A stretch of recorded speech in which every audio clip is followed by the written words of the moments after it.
Pues comenzamos esta sección donde repasamos la historia negra del socialismo patrio con el historiador Enrique Navarro. ¿Qué tal, Enrique? Buenos días, ¿cómo estás? Hola, buenos días, Manuel. Un saludo a todos los oyentes. Bueno, estamos repasando en esta sección cómo hay cosas que no pasan nunca de moda. Hoy vamos a abordar el señalamiento y la coacción política como una forma de gobierno y como una forma de hacer política muy propia de la izquierda española, muy propia del socialismo patrio. Y podemos empezar con el señalamiento Antonio Maura. Sí, efectivamente, ¿no?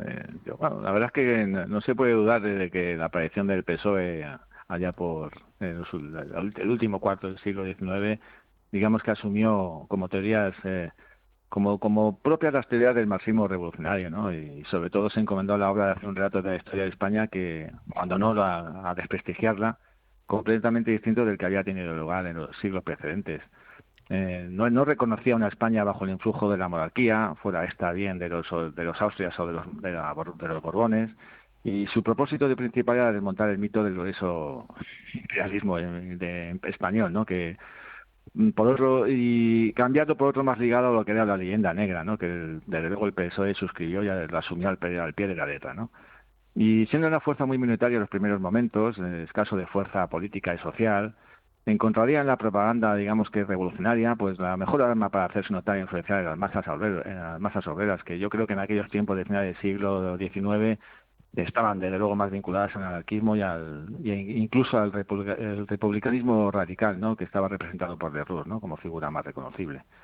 Digamos que la minoría social que representaba el PSOE era visible en el Parlamento, pues a través del que era su único parlamentario, ¿no? Que era su fundador, Pablo Iglesias Pose, ¿no? Que bueno, luego sería protagonista de algunas de las más vulgares y soeces críticas contra algunos de los que eran sus adversarios políticos, ¿no? Pues yo siempre reseño una de ellas que se produjo el 7 de julio de 1910, ¿no? Que señaló públicamente al que había sido presidente de los conservadores, Antonio Maura, y bueno, pues llegó a decir que habían llegado al extremo de considerar que antes que su señoría suba al poder debemos llegar hasta el atentado personal, ¿no? Bien, pues una vez que se dijo estas palabras en sede parlamentaria, pues a las 2 semanas Antonio Maura sufriría un atentado en una estación de tren, ¿no? Es decir, generalmente luego el órgano de prensa del Partido Socialista actuaba como principal vocero de la revolución en lo que era su ejercicio de la libertad de expresión, que en aquel momento, de luego en algunas ocasiones, estaba muy lindando con lo que era el delito, ¿no? Pero bueno, en aquel momento, en aquellos años, se permitía y ya en aquel momento el socialista sacaba la palestra y hacía pública su feroz pluma, digamos, y criticaba. Era muy habitual criticarse a alguna de las figuras más representativas de los conservadores, ¿no? De las fuerzas conservadoras de aquel momento, ¿no? Pues bueno, una de ellas sería el ministro de la Cierva, ¿no? Que se publicaban pues editoriales donde por ejemplo, yo recuerdo uno de 1918, yo creo que en marzo del 18, donde se le titulaba Loco Loco y donde se hablaba de sus locuras y que debía ser barrida dicha piltrafa, ¿no? Eso, pues, un ministro de la Restauración, ¿no? Y bueno, pues este tipo de actuaciones se repitieron durante esos años y no se libraría a Eduardo Dato, el presidente Eduardo Dato, y que, como todos sabemos, pues bueno, pues sufriría un atentado personal que acabaría con su vida, ¿no? Es decir, desgraciadamente este proceder fue habitual, ¿no? Del socialismo desde que se creó, ¿no? El Partido Socialista, tristemente, desgraciadamente. Señalamientos públicos, directos, con el objetivo, bueno, pues de apuntar, de señalar a los grandes líderes de la derecha conservadora española de principios del siglo XX, Maura, Dato, de la Cierva. Pero, Enrique, no solo estamos hablando de líderes políticos de la derecha, sino que también Ujú. las mujeres también eran señaladas Efectivamente. por el Partido Socialista. Destaca en este caso el caso de Clara Campoamor. Sí, es un dato muy desconocido, que bueno, hay que hurgar un poquito ahí las fuentes y la documentación para ver que, bueno, Clara Campoamor, a pesar de que todos los 1 de octubre, ¿no? El aniversario del sufragio del voto, del derecho al voto de la mujer y el 8 de marzo, no hay un año que el Partido Socialista se apropie de la figura de doña Clara Campoamor, ¿no? Bien, pues aparte de las feroces críticas que recibiría en sede parlamentaria, porque las recibió y muchas, ¿no? Sobre todo aquel día fue que formidable y de forma fantástica defendió el derecho al sufragio de la mujer española, doña Clara Campoamor. Bueno, es bueno recordar que uno de los órganos de prensa del socialismo, Renovación, dirigido por Santiago Carrillo, eh, se, expresa, se expresaría de una forma bastante particular del 13 de diciembre de 1933, ¿no? Una vez que se conocían los resultados, los primeros resultados de los que eran las elecciones de noviembre de 1963, en el que se otorgaba el triunfo a las derechas, ¿no? La CEDA. Bueno, pues seguramente el socialismo pues se mostraría enojado, ¿no? Porque gracias a ese voto de la mujer, las derechas, con el apoyo, como siempre digo, de la voluntad popular, tuvieron la opción de formar el gobierno, ¿no?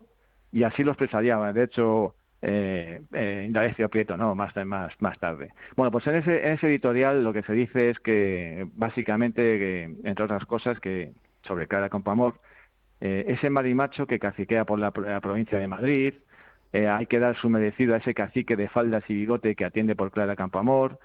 Bueno, pues eso se producía en el órgano de las Juventudes Socialistas de Renovación. En aquella misma fecha, de hecho, en ese mismo número, pues para tener un poco la idea de lo que se estaba cociendo dentro del socialismo, la portada del diario, pues digamos que de lo que decía era que todo el poder para los socialistas, ¿no? Que era su consigna, conquistar el poder, y que les habían incluso robado la victoria electoral. Bueno, pero bueno, esto es lo que se decía en el socialismo, ya, como digo, una semana después de conocer los primeros resultados, ¿no? De las elecciones, en las primeras elecciones que participaba la mujer española. Digamos que las difamaciones sobre Clara Campoamor, pues desde luego no acabarían aquí. Por ejemplo, una semana después, el 2 de diciembre, un editorial que se titulado La tragedia del divorcio, se llegaba a asegurar que la ley de divorcio tenía una explicación y bueno, que se llegaba, que es que Clara Campoamor estaba enamorada del que fuera ministro Salazar Alonso, ¿no? De un hombre casado. El razonamiento, desde luego, además de ser grotesco y absolutamente peregrino, tenía un tinte machista bastante evidente, y es que trataba de dejar por los suelos la brillante carrera parlamentaria de la diputada del Partido Radical. Es decir, un grotesco espectáculo del que nadie se libraba. El señalamiento era público y incluso una persona de izquierdas como era Clara Campoamor pues no se libraba de este señalamiento. Ataques directos a los líderes de la derecha, también a las mujeres, Clara Campoamor como gran referente, pero luego está el tiempo negro, pero negro de verdad, de la República, donde se ejerce la coacción por parte de la izquierda a todos los niveles, prensa, todo tipo de actos públicos y también en sede parlamentaria. Sí, sí, desde luego la censura y junto a los estados de excepción fueron una de las herramientas más reconocibles de aquella república, ¿no? Los funcionarios gubernativos encargados de ejercer pues, la censura intelectual y periodística demostraban tener un celo, desde luego, excesivo ante cualquier tipo de crítica, ¿no? Objeto de crítica que fuese el gobierno o el ideario republicano, ¿no? Y contra él, y digamos que así, en los órganos de prensa del socialismo, pues el avance, pues hay muchos, ¿no? El avance, que es asturiano, el socialista, el que he mencionado antes, Renovación, en ellos se hacían todo tipo de apelaciones incitando al desorden, era muy habitual, al desorden, a la amenaza e incluso a la insurrección armada en no pocas ocasiones, ¿no? Y bueno, pues un diario como era el Socialista tuvo que sufrir 104 denuncias hasta que finalmente fue suspendido el 4 de octubre de 1934, es decir, a solamente 48 horas del inicio de las hostilidades de la tentativa golpista de aquel mes, ¿no? Bueno, pues digamos que librepensadores y creadores de la talla, pues por ejemplo de un periodista y escritor tristemente desconocido como es José María Carretero, que respondía al seudónimo de Caballero Audaz, bueno, pues un periodista y un escritor extraordinario, ¿no? Pero bueno, por su afinidad con las derechas, pues desde luego ha pasado absolutamente desapercibido, pues sufría la pertinaz censura republicana y fue objeto de todo tipo bueno, de desafueros y hasta de violencias, ¿no? Bueno, pues la censura actuaría por la publicación de uno de sus libros, Don Juan de España, que no era más que una entrevista a Alfonso XII y sus hijos y en el que no había y en el que no se decía ni había ningún tipo de exaltación monárquica o digamos de antirrepublicana, ¿no? Pues bueno, pues sería sancionado con una pena de 25.000 pesetas, que en aquel momento de luego era una pena inasumible para un escritor de aquella época, ¿no? Además, la policía llegaría incluso a requisar sus obras de las librerías. sin que hubiera una denuncia previa del fiscal. Es decir, suponía una verdadera confiscación de la libertad pues, intelectual y por el puro prurito ideológico, ¿no? Pues, básicamente.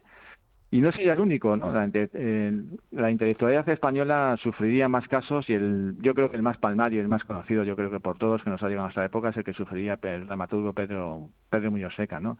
Que en la sesión parlamentaria yo creo que recordar que fue el 21 de marzo del 32, sería señalado por un diputado socialista, García Prieto, que a su particular entender en la obra que se estaba representando en aquel momento, la OCA, se ofendía al partido, ¿no? Al Partido Socialista. Entonces, en la sede parlamentaria, el García Prieto llegaría a pedir la expulsión al gobierno, la expulsión de Pedro Muñoz Seca de España. Es decir, estos señalamientos públicos los recogía la prensa afín del socialismo, pues fomentando un espíritu de controversia y de animación, para echar en contra de la sociedad la obra de figuras que lo único que hacían era fomentar la cultura y el ejercicio de su libertad de expresión, desde luego. Y bueno, pues este es el caso más conocido, pero de luego no serían los únicos.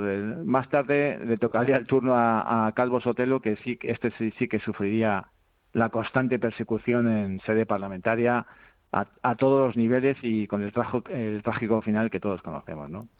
Pues desde luego aquí hemos desarrollado, hemos explicado 3 formas de ejercer la coacción y la violencia por parte del socialismo ante los críticos, a los líderes políticos, también a las mujeres, con el caso de Clara Campoamor, y también a los medios relacionados con la prensa, con grandes referentes de la literatura, y todo esto antes del estallido de la trágica guerra civil. Efectivamente. Amigos, historia negra del socialismo patrio.